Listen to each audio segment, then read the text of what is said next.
I'm the press secretary at the White House Office on National Drug Control Policy. I was born in Monterrey. I spent a lot of time on the border, and when we immigrated to the U.S., I was 8.5 years old, and that's when drug trafficking and violence on the border really started to pick up.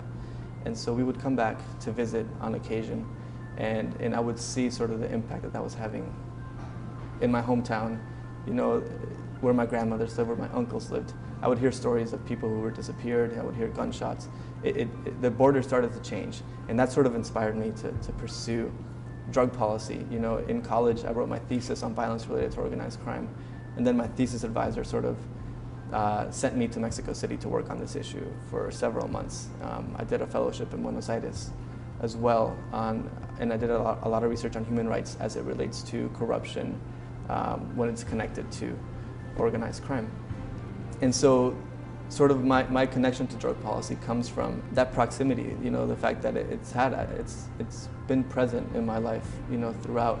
Addiction is a disease that doesn't discriminate based on any sort of factor, age, gender,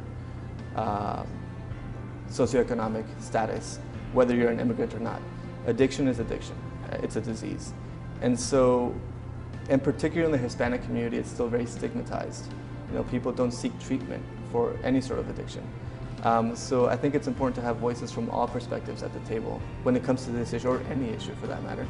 And so part of my job, as I see it, is to sort of help communicate the importance of eliminating the stigma around addiction in our community, and also the importance of getting treatment or seeking help when you need it.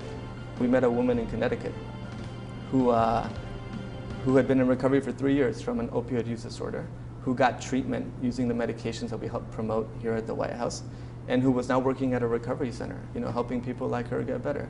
So those stories are sort of, you know, sort of crystallize what it is that we're working on, and seeing that connection between the policies that we work at the federal level and how they're impacting people, you know, every single day has been really instructive for me. It's been motivational. It keeps me going, and it sort of highlights the urgency of the work that we do.